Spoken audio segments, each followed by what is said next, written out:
The wind howled through the hollow trees, a symphony of creaking branches and the occasional crackle of dead leaves scattering across the empty road. In a small, forgotten town that didn't appear on most maps, Halloween was taken seriously. It wasn't a night of playful costumes and candy, but a night of staying indoors, locking doors, and praying that the ancient unspoken traditions would be enough to keep the dark things at bay. Just a few weeks before Halloween, a group of friends decided to spend the night in the abandoned Ashwood House, the town's legendary haunted site. No one had lived there for over 50 years, not since the entire family had vanished without a trace, leaving the house sealed tight, a thin layer of dust frozen in time. The local kids used to dare each other to touch the door, but none had ever ventured inside. The story went that every Halloween at the stroke of midnight, the spirits of the Ashwood family returned, reliving the night they disappeared, and that anyone inside would never come out. But Anna, Jake, Liam, and Chloe didn't believe in the stories. They were thrill seekers, bored of Halloween parties and cheap scares, craving something real. So they made a pact. They would spend Halloween night in the house from sunset to sunrise, and whoever lasted the longest would claim victory and prove the town's legends wrong. Armed with flashlights, phones, and a few snacks, they walked down the cracked pathway leading to the front porch. The air was heavy, suffocating, as if the house itself was holding its breath, waiting for them to step inside. As soon as they crossed the threshold, the temperature dropped by at least 10 degrees. The door creaked shut behind them, and they joked nervously as they set up their base in the living room, where a grand, covered mirror dominated one wall. Dust-covered furniture lined the room, and the faint scent of decay mingled with the cold. They settled in as the sun sank below the horizon, laughing as they explored the house. They went room by room, the floors groaning beneath their weight, their laughter echoing strangely in the empty halls. Midnight approached, and the laughter began to fade. A strange silence settled over the house, the kind that makes you second-guess every sound you hear. They gathered back in the living room, staring at the massive, covered mirror, daring each other to pull off the dusty cloth that hung over it.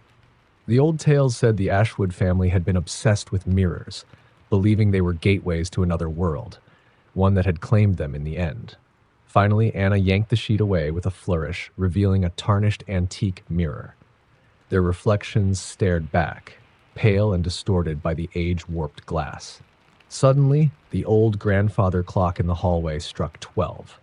The chimes reverberated through the house, and with the last stroke, the air seemed to ripple. A faint scratching noise echoed from upstairs, like fingernails dragging across wood. They froze, exchanging nervous glances, trying to laugh it off as a trick of their imagination. But then came the footsteps, soft and uneven, coming down the stairs. Panic gripped them as they swung their flashlights towards the hallway. There was no one there, just the black void at the base of the stairs. Anna's flashlight flickered, casting shadows that seemed to twist and crawl along the walls. A low, unintelligible whisper began to fill the room, rising and falling like a tide. It sounded like a chorus of voices, some familiar, some foreign, all speaking at once. They tried to ignore it, but the noise grew louder, closer. In a desperate bid for bravado, Liam decided to go upstairs alone, claiming he'd catch whatever was making the noise. He climbed the staircase, flashlight shaking in his hand, while the others watched from below. At the top, he turned to wave down at them, but his face was pale, his eyes wide. Then the lights went out. Pitch blackness enveloped the house. They screamed, stumbling over each other in the dark, trying to turn their phones into emergency flashlights. As soon as Anna's phone lit up, they looked up to see Liam standing in the doorway at the top of the stairs, staring down at them. His eyes were wide and empty, his mouth hanging open as if frozen mid-scream. Suddenly, he was yanked backward into the darkness by an unseen force, and his scream cut off abruptly. They bolted for the front door, but it wouldn't budge. It was as if the house itself was holding it shut. Chloe started sobbing, pounding on the door, while Anna and Jake tried to force it open with their shoulders. Then they heard it. The creaking of floorboards, the dragging sound coming down the stairs again. Chloe turned, her eyes wide, and froze, staring at the mirror. It was no longer reflecting them. Instead, the glass showed the room as it had been 50 years ago. Warm, well lit, with the Ashwood family seated around a dinner table. But their faces were wrong, blurred, twisted, eyes black pits that seemed to pull her in. She screamed and smashed the mirror with her flashlight, the glass shattering with a deafening crash. For a moment, everything went still. Then a wave of cold air swept through the room, and the pieces of glass started to vibrate, rattling against the wooden floor. A low, guttural growl echoed from the shards, and suddenly the pieces began to pull together, rising from the floor, forming the shape of a face, one that was not human. Jake grabbed Chloe, pulling her away, and the two of them ran towards the kitchen, hoping to find a way out through a back door. Anna stayed behind, staring at the rising shards as if in a trance, unable to look away. The glass formed eyes, black and empty, and she felt something cold wrap around her wrist. She tried to scream, but no sound came out as the darkness from the glass swallowed her. Jake and Chloe made it to the kitchen only to find every window boarded shut, the old wood bending inward as if something was pushing from the outside. The growling noise was everywhere now, coming from the walls, the floor, the very air they breathed. In desperation, Jake picked up a knife, swinging wildly at the darkness that seemed to close in on them. A low, mocking laughter echoed through the room, and the shadows seemed to twist and writhe with malicious glee. Suddenly, the door to the cellar flew open with a loud bang, revealing a yawning abyss of darkness. They hesitated, but a forceful gust of wind shoved them forward, sending them stumbling down the narrow steps. The door slammed shut behind them, plunging them into total darkness. Chloe's panicked sobs echoed off the cold stone walls. Jake fumbled with his phone, the faint glow casting just enough light to show the bare cement floor and walls. Then they heard it. A faint, wet breathing, somewhere just beyond the light. Chloe clutched Jake's arm, her fingers digging into his skin. The breathing grew louder, closer, and then the light caught the glimmer of eyes in the darkness. Unblinking, too many to count, staring straight at them.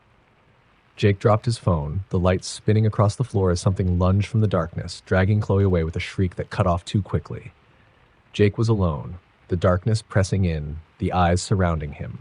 He reached for his phone, but the light blinked out, leaving him in pitch black.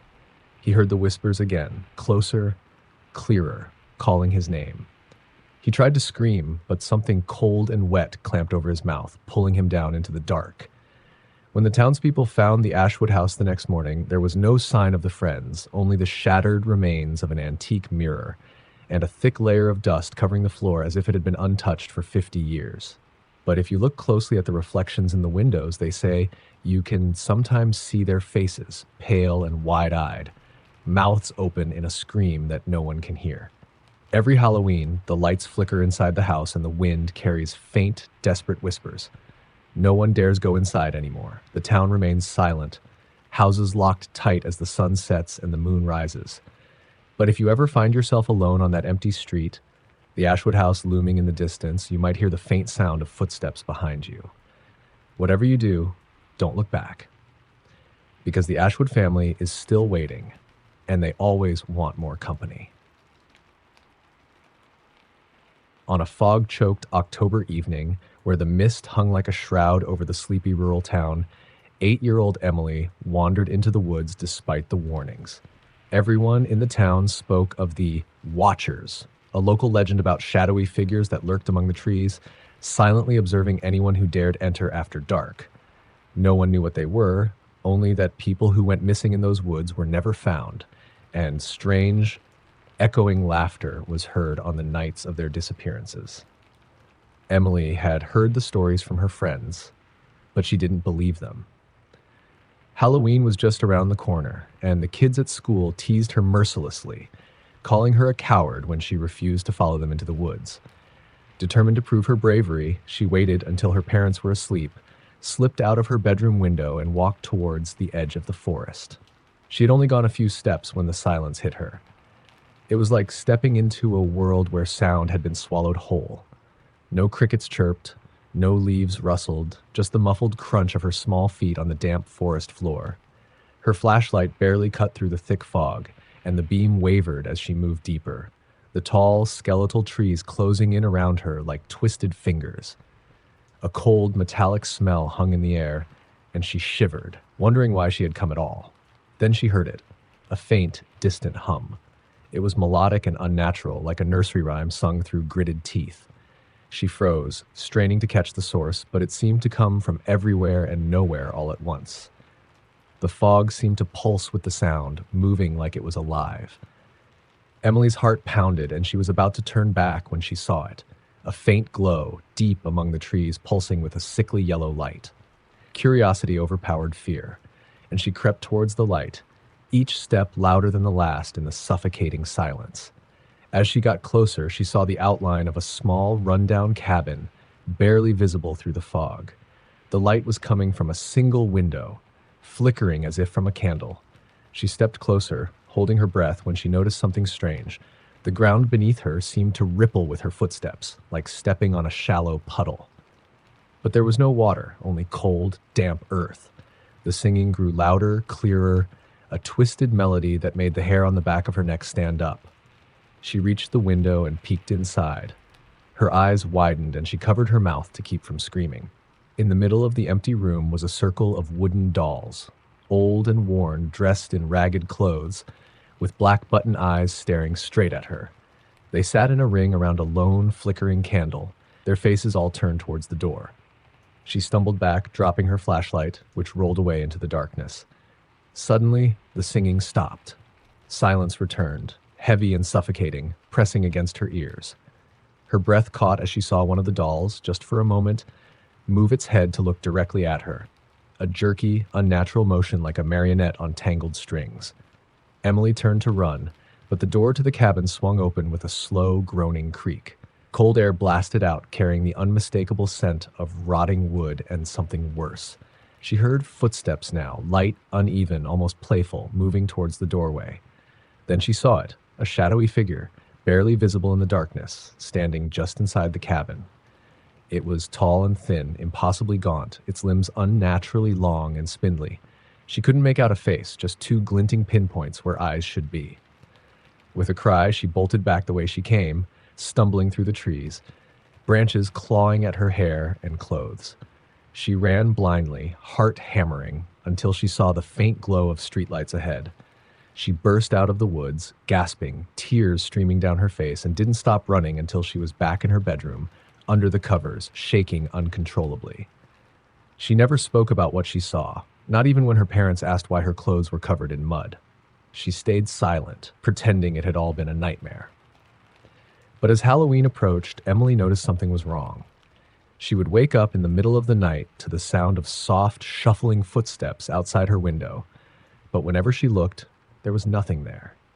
The nights grew colder, and the whispers started, soft, barely audible, drifting from the woods. They called her name, over and over, like a lullaby sung from somewhere deep within the trees. Then, on Halloween night, Emily woke to find her bedroom window wide open, fog curling in through the crack. The temperature had dropped so much she could see her breath. She closed the window quickly, feeling eyes on her, and climbed back into bed, pulling the covers up to her chin. But as she lay there, trying to steady her breathing, she heard it, the sound of something scratching against the glass. She squeezed her eyes shut, whispering to herself that it wasn't real, that it was all in her head. The scratching grew louder, more frantic, and then silence. She opened her eyes, heart thundering, and saw a figure standing at the foot of her bed. It was the same shadowy shape she had seen in the woods, tall and twisted, its eyes glinting in the darkness like two black beads. She wanted to scream, but her voice was caught in her throat, paralyzed by those empty, staring eyes. The figure bent down slowly, its face inches from hers, and in a voice like the rustle of dead leaves, it whispered, "We've been waiting." Emily's scream never left her lips. The next morning, her parents found her bed empty, the sheets tangled and cold. Her window was wide open, the curtains fluttering in a breeze that carried a faint, childlike giggle from the woods. The town searched for days, but Emily was never found. Months later, a group of teenagers dared each other to venture into the same woods where Emily had vanished. They laughed off the warnings, convinced the stories were just superstition. Deep within the forest, they stumbled upon a clearing they'd never seen before. A circle of old, worn dolls arranged around a large, dead tree. Each doll had a face painted with the twisted, childlike features of those who had disappeared. At the very center of the circle was a new doll, one with a pale face, familiar freckles, and two black button eyes that seemed to follow them wherever they moved. They turned to leave, but the woods were no longer silent. A faint, mocking lullaby floated through the air, growing louder, the words twisting and changing, calling their names. The fog thickened, swallowing them whole as they heard the sound of laughter, soft, echoing, and far too close. The townspeople say you can still hear the giggles if you stand at the edge of the woods on Halloween night. They warn that if you hear your name being called, you must never answer, or you'll join the Watchers, forever bound to the forest, a new face among the dolls that wait for the next child to wander too far from the safety of home. There's a road outside of town that no one travels after dark, known only as Whisper Lane. It's narrow and unlit, cutting through a dense forest where the trees seem to lean inward as if hiding some dark secret. The locals say the road is cursed, a place where the lost come to stay lost, and where something ancient and hungry waits among the shadows. 3 years ago, Lisa was driving home late one October night, tired after a long shift at the hospital. She was running late. The evening had been a blur of fluorescent lights and murmured voices, and Whisper Lane was the quickest way back. She had driven it before during the day without any issues, but that night, the moon was hidden behind thick clouds and an unnatural mist clung to the ground. She hesitated for a moment at the entrance, the headlights barely piercing the fog, but exhaustion won out, and she turned onto the road. The trees closed in around her, and within minutes it felt like she was in another world entirely. The mist thickened, swallowing the beams of her headlights, and the asphalt seemed to stretch endlessly. Her car's clock blinked 2:13 a.m. Strange, she thought, because she could have sworn it was almost 3 a.m. when she left the hospital. She chalked it up to fatigue and kept driving, the silence pressing in until all she could hear was the low hum of the engine and the rhythmic thud of the tires over the cracked pavement. Then, out of nowhere, her radio crackled to life. It was just static at first, a faint hiss that made her jump. But then she heard it, a voice, barely a whisper, saying her name. It was so soft, so subtle, that she almost thought she imagined it. Her fingers tightened on the wheel, her eyes darting to the passenger seat, expecting to see something in the darkness beside her, but there was nothing there. She switched the radio off, the silence returning with a suffocating heaviness. The fog seemed to thicken, growing denser with every mile, and she felt a chill seep into the car despite the heater blasting at full. Her headlights caught movement on the side of the road, a shadow darting between the trees, too fast to be an animal. Her stomach twisted with unease, and she sped up, the road winding endlessly ahead. She just wanted to get home. Then, in the distance, she saw a figure standing in the middle of the road. She hit the brakes, tires screeching, the car lurching to a stop as the figure remained motionless in the beam of her headlights. It was a woman, pale and thin, with long black hair hanging like a veil over her face. She wore a simple white dress, stained with something dark around the hem. Lisa's breath caught in her throat, her heart hammering as the woman's head slowly tilted up, revealing hollow eyes, empty sockets, black as the night around her. Before Lisa could react, the woman's mouth opened wide, too wide, like her jaw was unhinging, and a sound came from her lips that wasn't human, a low, guttural wail that made the air vibrate. The car's engine died, the lights flickered, and for a moment, the darkness outside seemed to press against the windows, alive and aware. Lisa fumbled with the keys, turning them desperately, her hands shaking, but the car wouldn't start. The woman took a step forward, her bare feet leaving no prints on the damp asphalt. Lisa locked the doors, her breath fogging up the glass as she kept turning the key over and over, whispering frantic prayers. The radio crackled back to life, louder this time, filled with static and faint whispers that sounded like children laughing. Then the car roared to life, headlights flaring, and she floored the gas pedal. The car sped forward, and as she passed the figure, she swore she saw the woman's face twist into a grin, a cold, impossible smile that didn't belong on a human face. She didn't look back, tearing down the road, the trees blurring by as if the entire forest was shifting around her. Her knuckles were white on the wheel, her eyes fixed on the stretch of road ahead. But Whisper Lane didn't end.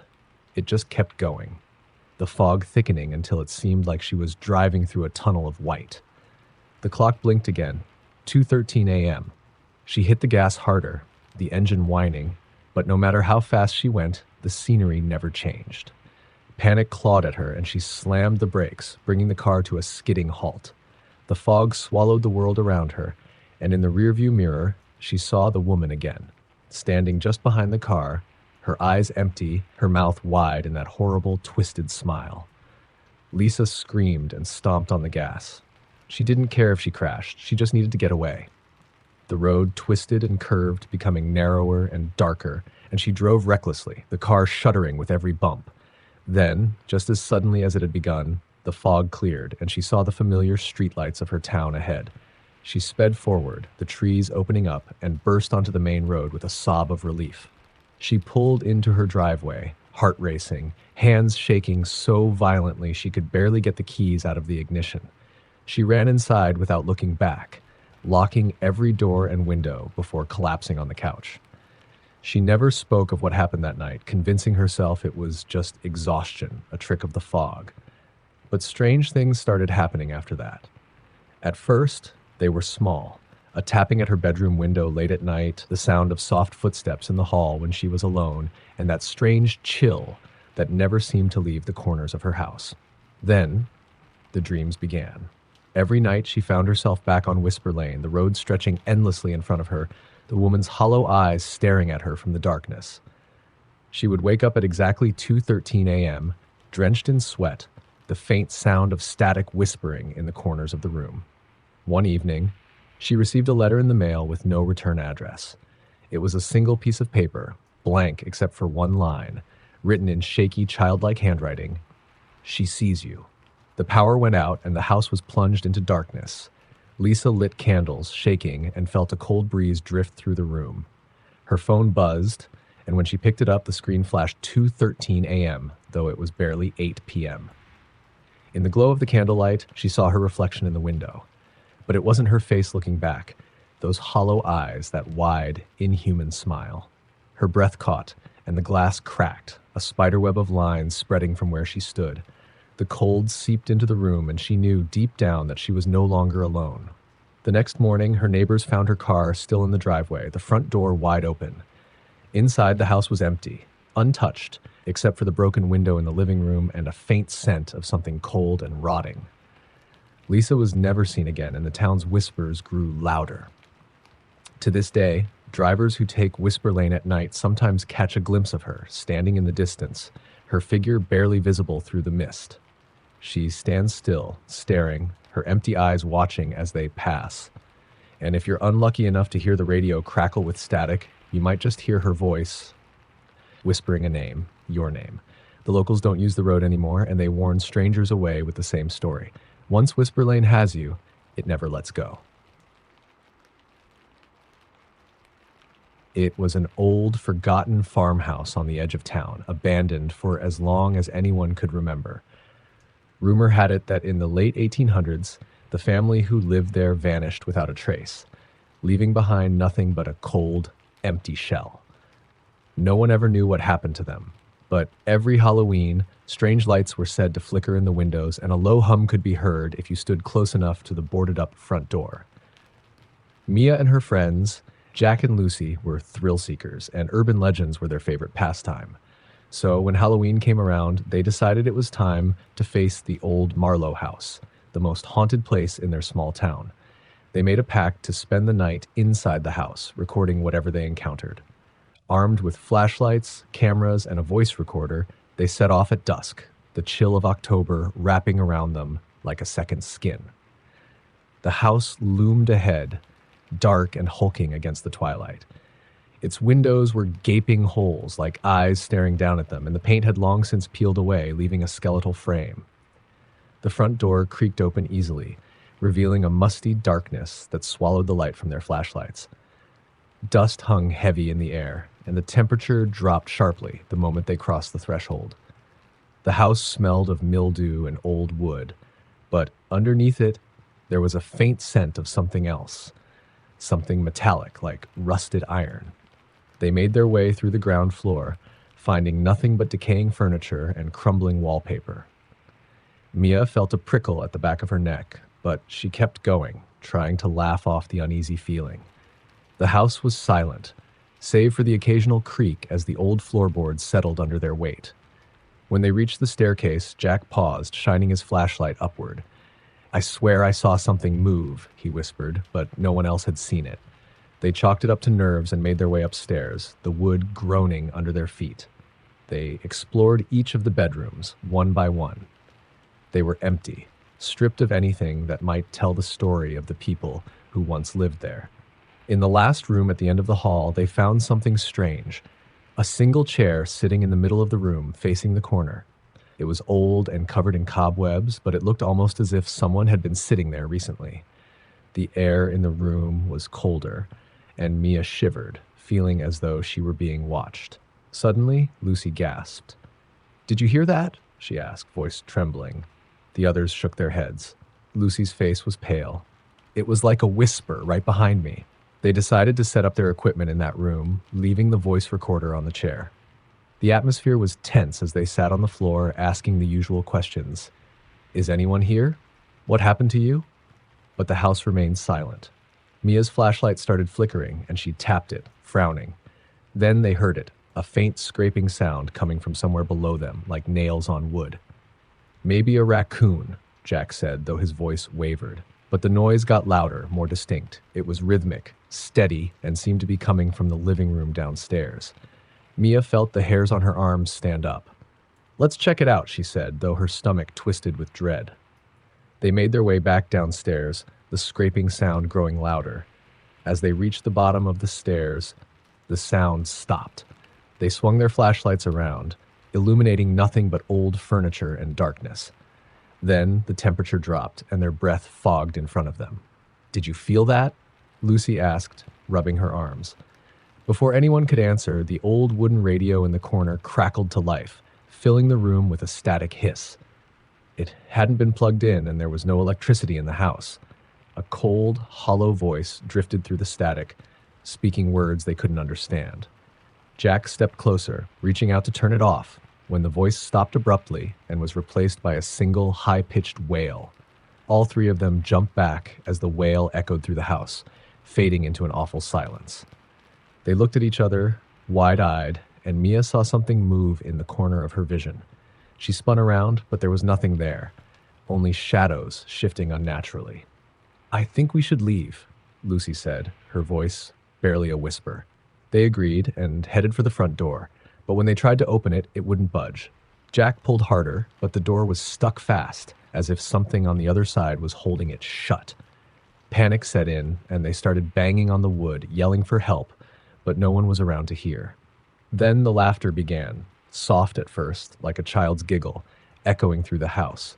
It grew louder, coming from all directions, and the old chandelier above them began to sway, casting strange, twisted shadows on the walls.